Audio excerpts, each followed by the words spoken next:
in trial and testing. Ang kaingon bata na material ng Diyos, kita karon ang walay mga trial, o walay mga pagsulay, o walay mga tentasyon. Kita testing is about naka sa sitwasyon na hinasukot ang imuhang pailog, ang imuhang gugma sa Ginoo, ginasukod ang imuhang pagtuo, ginasukod ang imong commitment. May bitag trial mo ni sa ang kaintangan o situation na imuha karon na kinaagian. So ang ato ang motive o aim o purpose sa atong pagtuon sa ang pagkamatilanon sa Dios sa mga pagsulay o sa mga pagsukod o pag-testing to increase our faith in God and His Word so that we have peace in all situations of life. So, we need to study ang pagka-faithful sa Diyos, taliwala sa imuhang mga problema, taliwala sa imuhang situation in trial and in testing for what is to increase our faith o makabaton ta og kalinaw. Now, sa atong pagpadayon, atong aplihan ng ato ang main text sa Philippians in chapter 4, verse 6 and 7. We just study this verse.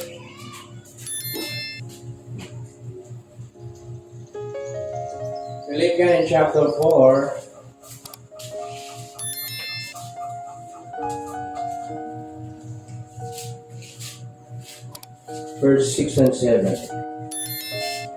To understand na pinagi sa faithfulness sa Ginoo makadawat ta og kalinaw. So, open our Bible in Philippians chapter 4. Ayaw pagkabalaka sa bisan na onsa, apan diha sa matag butang pinaagi sa pagampo o pangaliyo po, uban ang pagpasalamat ipahibalo ang inyong mga hangyo ngadto sa Dios. O ang kalinaw sa Dios nga nagalabaw sa tanan mga pagpanabot mubantay sa inyong mga kasing-kasing o mga unahuna pinaagi kang Kristo Jesus. Sumao ni ang buot pasabot mo increase ang imong pagtuo o makabaton kag kalinaw sa unsa mang situation. Unsa ang rason na nung wala kay kalinaw? Tungod kay wala nag-increase ang atong mga pagtuo. So, may mga exam na nag-aabot sa matag Kristohanon na unprepared ang atong heart na naman wala man ta sa focus. Wala man ta sa focus sa pag-serve, wala man ta pagtuo diya sa Ginoo. That's why wala kay kalinaw. So, unsa pa ang word na kalinaw? How can we explain ang pulong na peace o kalinaw?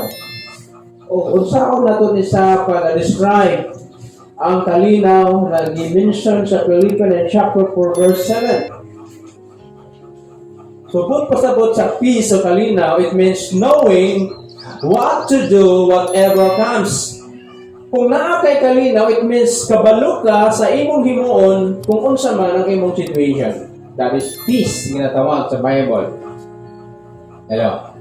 Knowing what to do whatever comes. It means pag kabalo ka sa imong himuon when you are in trial, when you are in testing, when you are in problem, when you are in mga palisod, mga whatever na makaingon ka, murag wa na lang ikinabuhi, o you know, unsa imong buhaton, kung na ang tawag na kalinaw.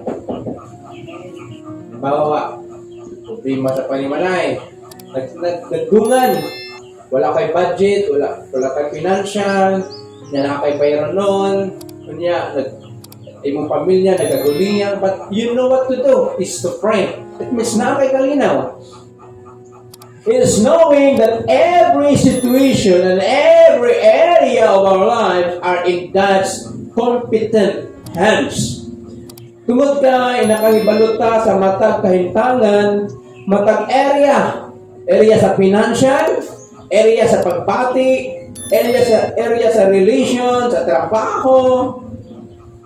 Naa kay kalinaw o nasayod ka na ang kamot sa Dios magauban. That is peace.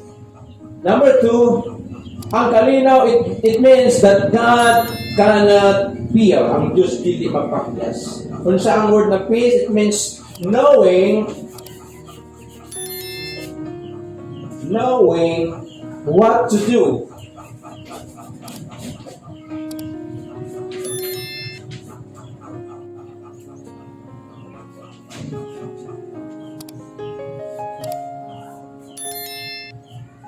In every situation. Okay? So, mauna ang gitawag na kalinaw, nila man na wala kay problema, di na kalinaw. Kung gusto ka wala problema, so, ay advice na ipakuha na sa Ginoo imong kinabuhi. Ang tao mahatok sa problema, diha na ka nahimugso o ba ng problema. Number 2, ang kalinaw both pasabot that God cannot fear. Fear.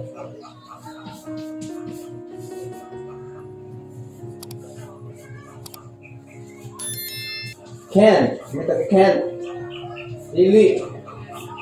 Dili pakyas. That is peace.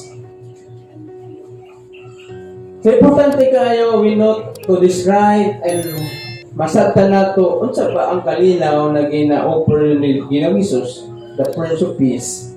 First is knowing what to do in every situation. Nagpapalo ka, unsa man ang imong himuon sa matag situation, o whatever comes. Number 2, peace means that God cannot fear. Dili dyan magpakyas ang Ginoo. That is peace. Muna usay makaingon ka, grabe na ang nagalurang na ang mga problema, grabe mga pagsulay, hindi nakakabalo. Pero at least makaingon ka, you can able to smile because nakahibalo ka, God will never forsake us. If we sin against God sa diyang makasala ka sa Diyos, we are missing God's best. Sa diyang makasala ka sa Diyos, kita mawala na to ang pinakamaayo na gina-offer sa Diyos sa matag usa. Pero good things, but as we humbly seek God's will sa diyang magpaubusta o magpangita sa kabubuton sa Ginoo, not only na magpagapangita, then obey it, we have God's promise that all things work together for good to them that love God. Romans 8:28. So, mga sa mga igsoon. So what is good in our situation? Makapadayon gihapon ta, makabarog, bisingkit na lang. Take note this year, atong ginagian, that one day, sa mga bata na naagiri, mahimo na lang testimony, na kanya ato bata pa ko nagian na mo na kami lang, pero si pastor ka parang nagian. Di ba? So we need to understand peace.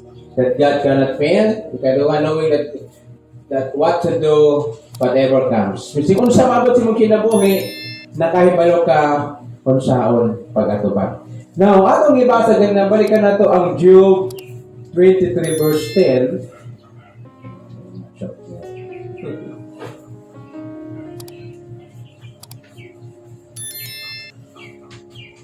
English Job, and I know we are familiar sa kinabuhi ni Job. He knoweth the way that I take. When he hath tried me, I shall come forth as gold. That is a Isaiah. Job 23 verse 10. Tupat na sa sound. Nehemiah is the Job. Ano yung may babon? 23 verse 10. God's faithfulness and trials and tasting. Okay? Jude 23:10, apan nasayod ang Diyos sa tanan kong lakan. Konsulayon niya ako, makaplagan niya ako nga putri sama sa bulangan. So, nasayod ang Diyos. Nasayod ang Diyos na nag-uol ka, nagsakit ka, nalisan ka, nabalakap ka, nakay problema. Nasayod siya. That's why sa Philippians chapter 4 verse 6, let your request be made known to God. So, ginawa ng bahala. So, we need to isulti nato na pagpakita na naitay relasyon sa Ginoo. So that's why, as we go through the trial and testing of life, let us comfort one another with their promises of God. And spite sa trial, and spite sa mga testing, ato usab ma-experience o masinati ang pagkamatinadanan sa Diyos. Na naman, because God knows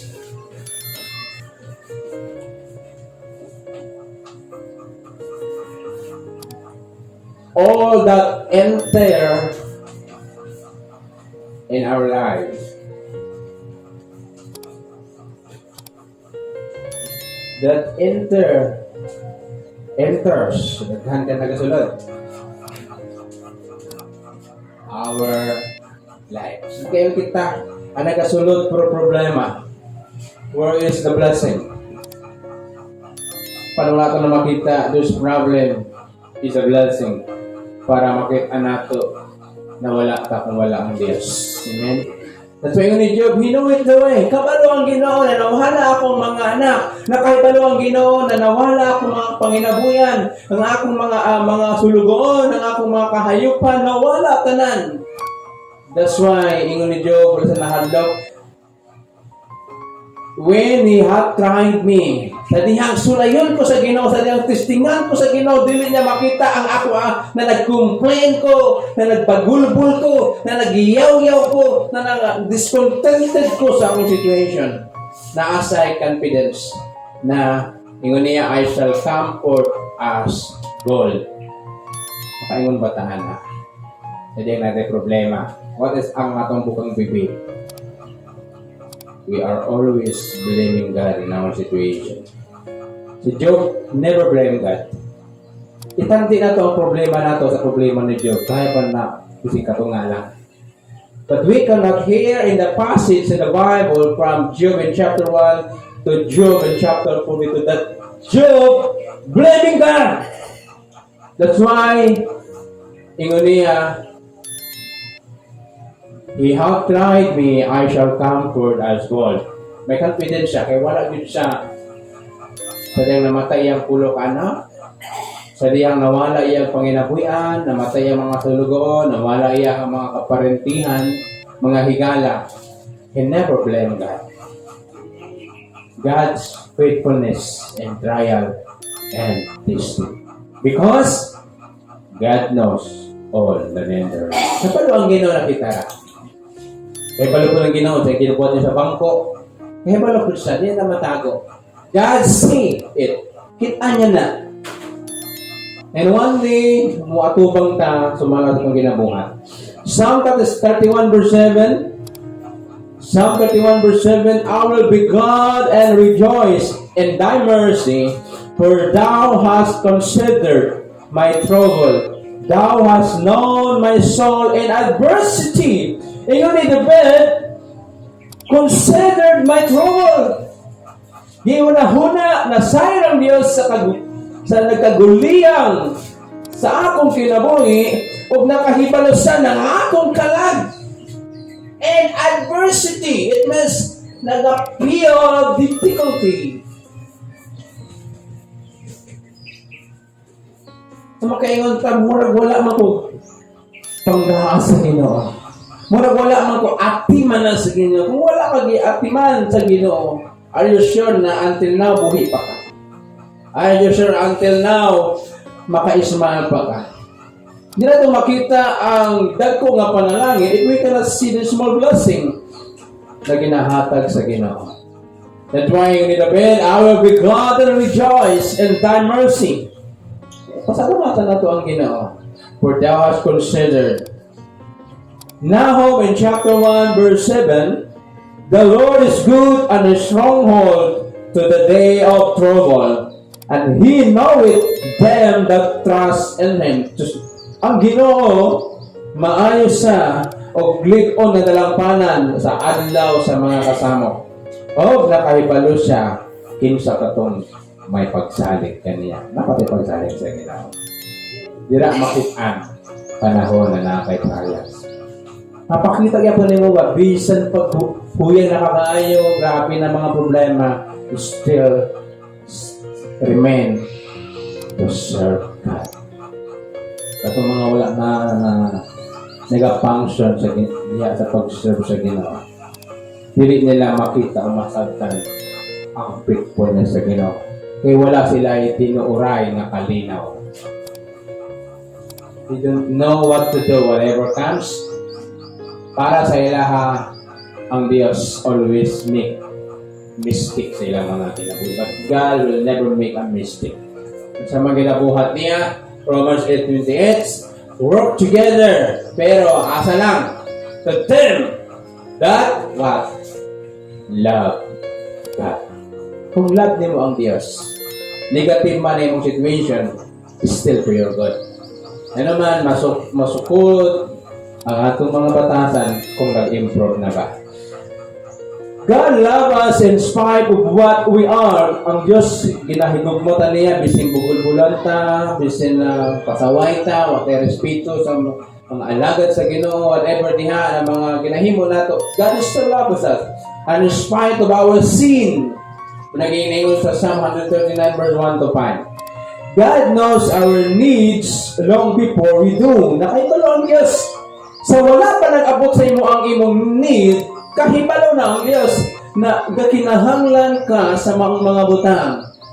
That's why, ingon sa Matthew 6:33, ang promise niya, all these things shall be added if we seek first His kingdom and His righteousness.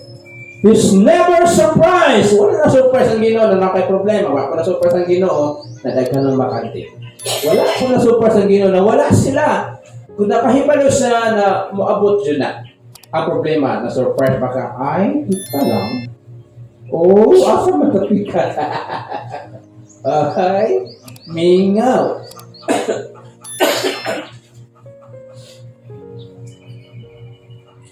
Problems allow into our life by God for our good and for His glory. So, nag-abot ang mga problema na ginaalaw is para sa itong kaayuhan na naman. Ang problema, nag-aabot para i-remind ka, without the almighty hands of God, you cannot stand sa imong problema karon. And also for the glory of God, na makaingon ka, wala di ko'y anbag ani. Wala di ko'y contribution ani. Ako alang pagtuo sa Ginoo. Then, amay tabo, oh, glory belongs to God. May ngagkaan, may kabot manggod ko.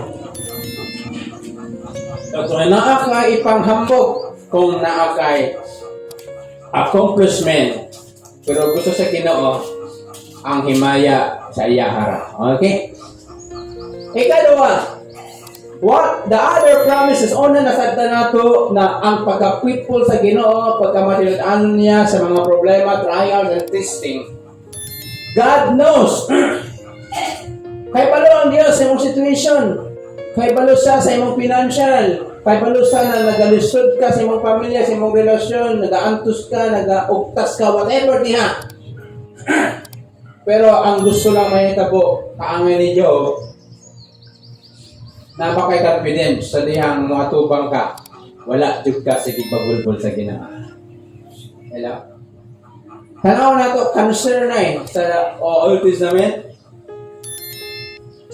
23,000 of Israelites namatay in one day because they are always complaining.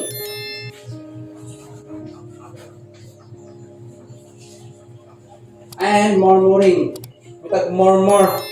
Kana si kuan ba? Wala man ayo. Ay kana lang tong leader, ya ba na. Ay kana siya.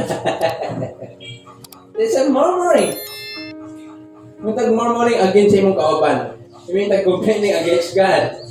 That's why it's on God knows all that enters in your life. Hindi pa na negative, positive pa na. Now, makita ito sa Psalm 46. Psalm 46 verse 1 and 2. Okay. Bye. Nag-agan ng masuna.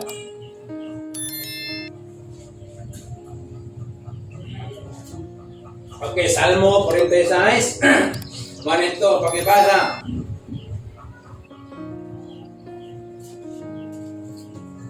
Okay, sige.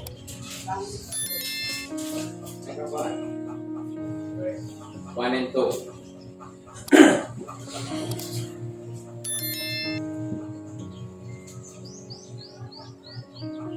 Salmo 46 o Lord, Salmo 2. Ang Diyos mao ang atong galangpan o puso. Andam siya kanunay sa tabang panahon sa kaligtanan. Busa dili kita mahadlok bisan matay o ang yuta o matumpa ang kabukiran ngadto sa kalibutan. Okay. So number 2, the promises of God panahon sa mga trial. Dara ka mapil. Grabe na yung God is good. Mo din ay tabunin sa tinaaday plano ang Ginoo. Amen? Psalm 46 verse 1 and 2. God is our refuge and strength and a very present help in trouble. Therefore will not fear. Number 2, God cares. Ang Diyos ba na ay kahangawa? Ang Diyos ba interesado pa sa imuha? Ang Diyos ba nag-atiman? Muna kung makita nato, kinabuhi ni David, ginagukot siya, wanted siya sa ilang hari. Then, pangita din siya together with the 3,000 chosen na mga sundalo at maasa sa makabatil na si David, ginaadto din siya. But God is the helper of David. Wala agad siya nadakpan. Wala agad siya gitugyan sa Ginoo because si David, nag-aingon siya, God is our refuge and strength. Ang Diyos, imong dalangpanan, imohang kusog, ang imohang mananabang panahon sa nagkaguliyang nimo na kinabuhi. That's why yung ni David, I will not fear. Alright, so makaingutan ng Lord, what happened in our ministry? What happened in my, kung saan tapos sa akong pamilya, sa akong anak, sa akong financial. But you cannot deny ang Diyos kanunay nag-atiman sa imo.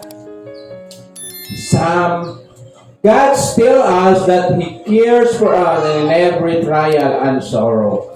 So ginasulti sa Ginoo na ginatiman niya sa matag mga problema o sa kagulahanan. Psalm 55 verse 22, cast thy burden upon the Lord and He shall sustain thee. Or sa ang word na sustain? So sa mga mag-asawa, atong bisayaon,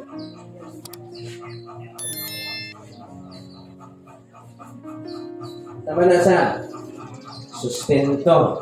For example, sa mag-asawa na mag-break up, then required sa to ang balaod na pag magbulag sila padayon ng iyahang support financial sa iyang anak, bisan pa naman sa pamilya. Pag dili, ako di ka to ang layi o balaod, pwede sa mapreso. In the same way, ingon ni David, itugyan ang imong mga kabugaton, diya asa sa Ginoo, in the Lord or God. Then what else? So the Bible say, cast thy burden upon the Lord and He shall sustain. Iya kang likonon, iya kang suplayan, iya kang tabangan, whatever help na kikinahanglan nato, God will sustain. He shall never suffer the righteous to be moved. Pinatugutan na mabalhin ang mga matarong. So, we know ang Matthew 11 verse 28 and 30, "Come unto me, all ye that labor and are heavy laden, and I will give you rest. Take my yoke upon you and learn of me. My yoke is easy and my burden is light." That's why God invite us. In panahon na matay ang mga trial, mga igsoon, the only things na himuon nato is come to Jesus. Then what is the result if we come to Jesus? Ingon niya, "I will give you rest." Makapaton o ang rest ang ginatawag na dili tulog, dili pud patyo na ka. Kapaton ka o kalinaw. Then ang result, you know what to do panahon sa mga problema. Then nakabutang si muna that God cannot heal. Ang Diyos dili magpakyas, ang Diyos dili mo himog mistake, ang Diyos dili mo talikod pag naa kay tinuuray nga kalinaw. Hello. Mahitabo lang na sa ato if we come to Jesus, tanan nato mga problema, tanan nato mga kabug-aton, i-surrender nato and the cross of Jesus, then atong i-take ang yoke, ang iyang pulong it will represent sa ginapabuhat sa Ginoo is to trust Him. That is the yoke. To trust Jesus. Isalik sa iya ang ato ang hinulaman na kinabuhi. Your life and my life, dili na ato ang ipakulam. Trust Him. Saligi siya. Then ang result, we have peace. Pag nakakay kalinaw, nagikan sa Ginoo, kabalo ka matubang sa imong puso. Makaipalo ka kung saan mo pag-handle, mao na may kalinaw. Ikaduha, imong kasing-kasing magkaingon, God will never fail us. Di niya kapakyaso. Manangingon sa Romans chapter 10, verse 11, those who believe in Him will never put to shame. Ang katong nagtuo sa Ginoo ingon sa Bible, dili maulawan. Last verse, 1 Peter 5 verse 7. Very popular verse. Na-permit na ko na ginakot.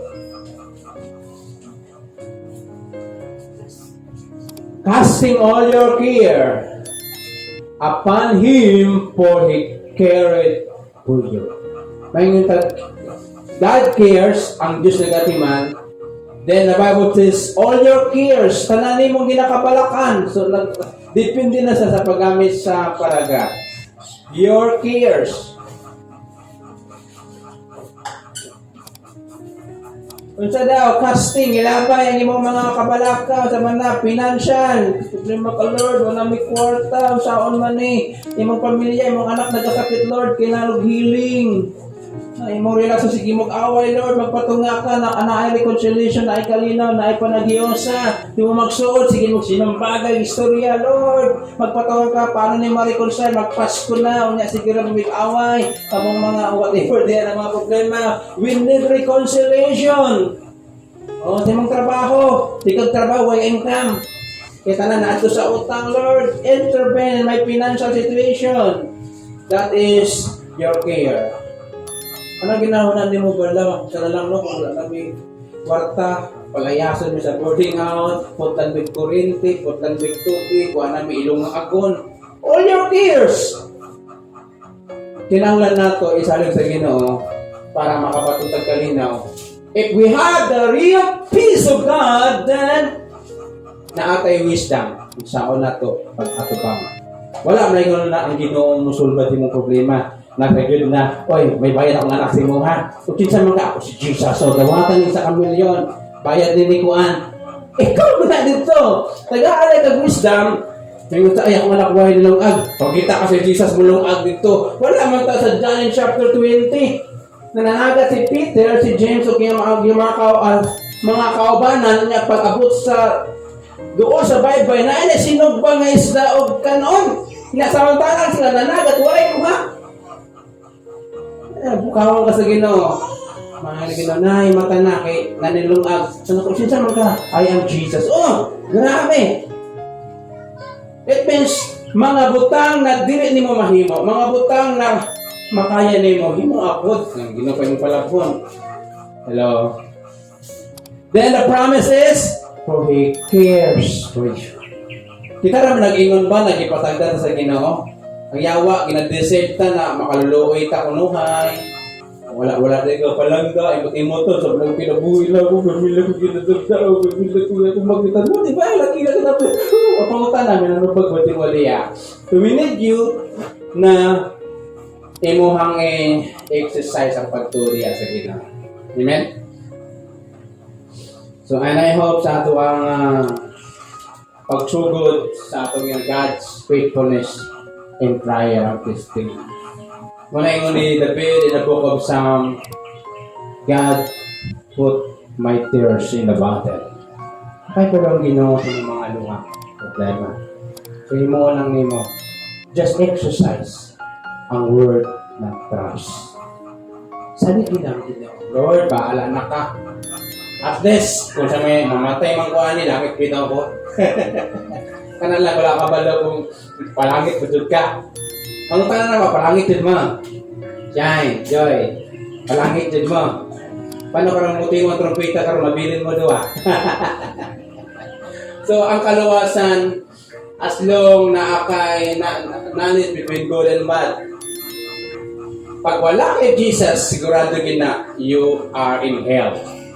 Impierno. Wala na ginapanghadlok sa Bible. It is the real and hell situation, and the real situation is in hell. But good things, moabot man ang problema, moabot man mga pagsulay. Remember first, God knows all that enters our life. Kabalo siya na kakuy man. Kabalo siya na sobra ng problema. Kaya palupod siya na murag, mugibuhay na ka ba? Kulang nga lang ka na uinam mo hilo, kulang nga lang ka murag ng kutsilyo. Kabalo siya na bukat na kayo. Una kinangan yun nato, tama na at pagkaroon na nakaya niyo. We cannot handle a problem without God. I'm strong. Hindi mo ba na strong yun na? Pero di ay, grabe, luya. So ang gusto sa Ginoo, magpaubos ka. Surrender your problem. Surrender your... Kung sama na yung klase ginawa na 2024. Ako na, Lord, inampo, Lord. This 2024, akong mga pag-ampo na di na ako madala akong problema sa 2025. Naka-problema karoon ng life. Pray, oh God, give me wisdom to solve this year. Di na mo ambak sa 2025. Ako mga utang, Lord. Help me, what to do. Why na po pangutang sa 2025? Okay, mubalik ka 2024. Okay? Ang ato mga weakness, ato i-surrender. Pag atubang ato, 2025, di ba? Kasi nga may nutang mga New Year resolution. Nya, pag maurag yapon. Na naman, wala man ato totally surrender kita likdan ang tanan. And I hope natin nasabtan. O na ba tayo nasabtan? Hello? So, unsa ang pinakasusi sa trial ang testing na dapat na sa tuwa? Mahitabo lang ni Matthew 11:28, and I give you peace and I give you rest. Dili na pakyun ka. Kung dili, nagkakakalinaw. Then the wisdom na gikan sa kalinaw, nagihatag sa Ginoo, you can know what to do in every situation. Then, ang imong munahuna kasing-kasing positive, baka ingunin ka, God cannot fail. Di ko pasagdan sa Ginoo. Dili pasagdan ang pamilya. God will make a way. God will fix broken relationship. Thank you, Lord. Any question? Okay? Ngayon, natin na sa mga igsoon. So, ato pagin na tunaan, mas deeper pagin, lalo man pagin na tupukan. By the grace of God. Wala yung nagdita. Wala tayo laing maduulan.